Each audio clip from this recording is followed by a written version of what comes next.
الأرضية والدفاع. بعد ذلك ينجح في إبعاد يد الكرة، يضغط بعد ذلك سليم بالله، مدرب وحيد في تاريخ الكان اللي فاز باللقب الإفريقي مع منتخبين، هو إيرفي رونار، الثعلب إيرفي رونار، مع منتخب الرصاصات النحاسية زامبيا ومع فينتي الكوت ديفوار.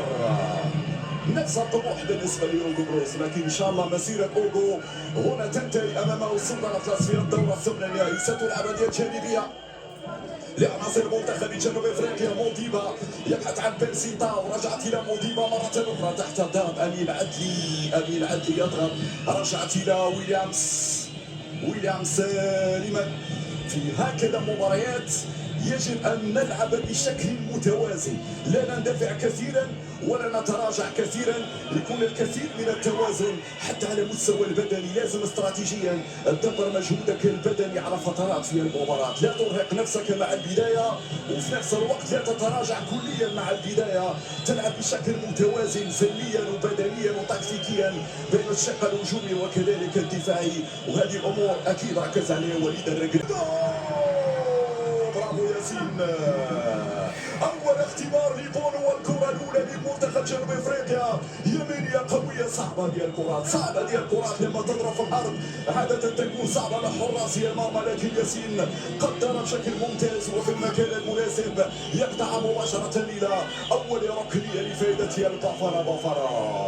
صعبة الكرة الماضية، صعبة. لماذا؟ نظرا لقوتها ونظرا لأنها ضربت في الأرض قبل أن تصل لحارس المرمى ياسين بونو. ستلعب هذه الركنية، يمشي لاعب موكوين الآن لتنفيذ الركنية بعد ربع ساعة على بداية المباراة. النتيجة 0-0 حتى الآن هنا في مدينة سان بيدرو في آخر مباريات دور الثمن النهائي. من سيواجه الكابفيردي الرأس الأخضر؟ ستلعب هذه الركنية مرفوعة في القائم الأول، أقرب ولايف أكرد في نهاية المطاف. المباراة مشاهدينا الكرام، طبعا تعرفنا على لقاءات الدور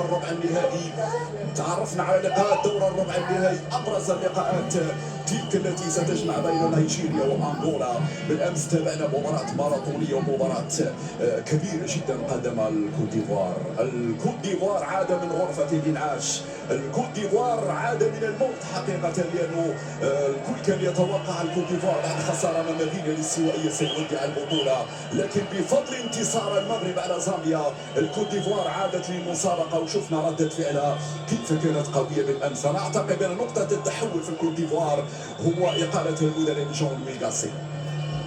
على مستوى الأجهزة التواصل بين الحكم الرئيسي وكذلك بقية الحكام وأيضا حكام الفار، ستلعب هذه الركنية لعناصر المنتخب الجنوبي الأفريقي. مرفوعة الكرة الرأسية، بعد ذلك مرت سليمة، مرت بدون مشاكل على مرمى ياسين بونو. نرد بين يا شباب من الكرات الثابتة الرأسية الماضية. بيرسي تاو الذي تفوق على نصير المزراوي. شوف بيرسي، مباراة هادئة حتى الآن، مباراة خروج المغلوب هكذا يمشي إيقاعها، يعني دون اندفاع كبير، لأنه تندفع أكثر أمام جنوب إفريقيا، معناه أنك تعطي مساحات وتعطي فراغات في الخلف. وجنوب إفريقيا منتخب خطير وقوي جدا في المرتدات، عنده مورينا وعنده بيرسي تاو على الأطراف أكثر من يجيد المرتدات. نعم، هذا الثنائي، وبالتالي المنتخب المغربي يأخذ حذره ولا يندفع كثير. إضافيين ولكن الترجيح بين الكرة بينية، أسبقية عند المدافع، تبقى مغربية. أمين عدلي، عينك على حكيم يا أمين عدلي مرة أخرى، يعطي الباس في وسط الميدان، استلام بعد ذلك من طرف ناصر المزراوي، يدخل للمنتصف، مرابط السلامة ديال الكرة عنده عدلي، يفضل بعد ذلك أشرف حكيمي، عدلي في المراوغة، عدلي حول المرور، لكن مرت أمام المنتخب التنزاني. كرة في منتصف الميدان، التغطية بعد ذلك سيسي أمن الدفاع، هذا الكرة واستلام من أمين عدلي، يدخل المنتصف، فيها صافرة وفيها خطأ وفيها ضربة حرة لفائدة المنتخب المغربي في هديرتنا. الإعادة مرة أخرى للتدخل الماضي، نعم كان واضح تماما امام اللاعب عزدين أناحي، بينما هنا نسمي لحظة استلام الكرة بخارج القدم، كان يبحث عن زميله، لكن في نهاية المطاف تضرب في المدافع انفالا وتخرج بعد ذلك. الكرة وصلت إلى سفيان مرابط. على مستوى الاستحواذ المنتخب المغربي أفضل حتى الآن، لكن الخطورة لم تظهر على مرمى الحارس ويليامز. غانم سايس يلعب في الدار، وصلت على الطرف الايسر مع سليم اليمور. سليم اليمور يحتاج الى مسانده، سليم يحتاج الى دعم سليم، والكره بعد ذلك ماذا يقول فيها الحكم؟ خطا لفائده منتخب جنوب افريقيا في نهايه المطاف. لهذا مجددا للكرة الماضية، وفكرة أقل المجموعات تهديفيا في دور المجموعات كانت هذه المجموعة، مجموعة جنوب أفريقيا وتونس ومالي ومنتخب هنا ناميبيا. راجعت الكرة للخلف، استلام عن طريق كيكانا يمشي لمفارا بعد 24 دقيقة على بداية المباراة. في الكثير من الحذر خاصة من لاعبي منتخب جنوب افريقيا. رجعت لبيرسي تاو لمفارا، انفارا لمن يرسل طولية. شوف هنا ماذا قلت لكم مشاهدينا الكرام. جنوب افريقيا يعتمد الان على الكرات الطولية، الكرات المباشرة، لأنه من الصعب عليه الوصول لمبتغى وبناء الهجمة انطلاقا من وسط الميدان، لأن وسط الميدان مشغول من سليم ملاح وسفيان وكذلك أزدي المناحي، وحتى مع الثنائي بين عدي وعبد الصمد الزلزولي. وهذا هو المطلوب من المدرب وليد الركراكي، أنه نملأ أكثر وسط الميدان، وحتى في دفاع الكتلة لا نعطي المساحات. وهذا طبعا سنعول عليه كثيرا يا وليد في طريقة تدبيرك للمباراة، كما شفنا مع المنتخب المغربي في نهائيات كأس العالم. سايس لمن سايس يمرر الكرة بعد ذلك، هنا وصلت على جهة يسرى الزلزولي ماذا سيفعل؟ عنده المساندة للسليم، يفضل العودة بعد ذلك إلى الخلف، الاستلام عن طريق هنا السايس، يتقدم على الشيء، يعطي الكرة للزلزولي، مشى الزلزولي عنده موضوع، الزلزولي والكروس العرضية في البوكس. هنا الاستلام عن طريق لعب سليم ملاح، يرجع سليم لمن؟ هنا المتابعة من سفيان مراد في عملية الرد والتحرك بشكل عام. يوناحي سدد يوناحي ماذا أراد أن يفعل يوناحي؟ لا هو سدد ولا هو مرر، في النهاية ترك المجال. كان كرة في منتصف الميدان، استلام على طول في الجهة اليمنى ناحية لاعب موضوع كيكانا، الضغط على حامل الكرة لسليم ملاح، توصل على الطرف الايمن، الرجوع الى الخلف مرة اخرى كيكانا.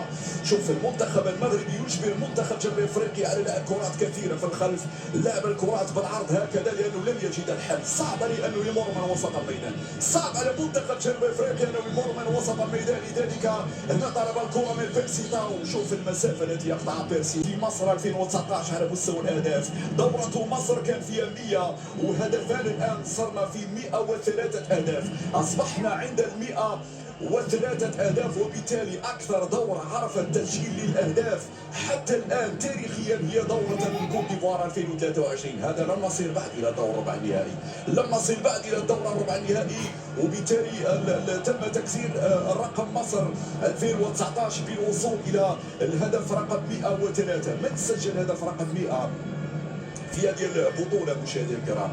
من سجل الهدف رقم 100 في هذه البطولة هو اللاعب كيسيه من علامة الجزاء بالأمس. كيسيه هو من سجل هدف رقم 100 في هذه البطولة مشاهدينا الكرام من علامة الجزاء. وأمام السنغال بالسلامة إن شاء الله لأشرف حكيمي حتى يواصل هذه المباراة، أسد من أسود الأطلس، بينما كولين بريك في هذه لحظات لاسترجاع الأنفاس. حامل اللقب النسخة الماضية يودع البطولة كما ودع المنتخب المصري، وكما ودع المنتخب الجزائري، وكما كذلك منتخبات اخرى كالكاميرون. يعني نتكلم عن المنتخبات العريقه وذات الباع الطويل على الصعيد القاري. كره تصل على جهه اليسرى، هنا الانطلاقه، يلا يا زلزولي في اتجاه ينصيري، نزلت مغربيه.